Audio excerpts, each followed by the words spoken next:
Profile has same issue, এটা কি কারণে আসে, কিসের জন্য আসে, আজকে সে বিষয় নিয়ে আপনাদের সাথে আলোচনা করব।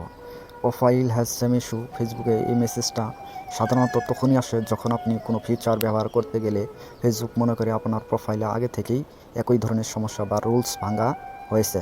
এটা মূলত রিলস, বোনাস, মনিটাইজেশন বা অন্য কোনো প্রফেশনাল মোড ফিচারের সময় দেখা যায়। এটা ঠিক করার জন্য কিছু কার্যকর টিপস হলো: একই নাম প্রোফাইল ছবি ব্যবহার করা থেকে বিরত থাকুন। একই নামে একই প্রোফাইল ছবিতে একাধিক অ্যাকাউন্ট তৈরি করলে ফেসবুক সেটা সেম প্রোফাইল হিসাবেই ধরে নেয়। আলাদা ছবি ও আলাদা কিছু বায়ো ব্যবহার করুন। একাধিক অ্যাকাউন্ট বা পেজ, একই ডিভাইস আইপি ব্যবহার করবেন না। যদি করেন তাহলে সমস্যা হতে পারে। ফেসবুক অনেক সময় আইপি বা ডিভাইস মিলিয়ে ধরে ফেলে একাধিক অ্যাকাউন্ট একই ব্যক্তি চালাচ্ছে। ফেক নাম বা তথ্য ব্যবহার করবেন না। রিয়েল নাম, রিয়েল তথ্য দিন। ফেসবুক এখন এআই দিয়ে যাচাই করে নিতেছে। প্রোফাইল বা পেজ বারবার সুইচ করা বন্ধ করুন। একটানা প্রোফাইল বদলালে বা বারবার লগ ইন লগ আউট করলে সন্দেহ তৈরি হয়, তার কারণে সমস্যা হতে পারে। প্রফেশনাল মোড চালু করার সময় ধৈর্য ধরুন।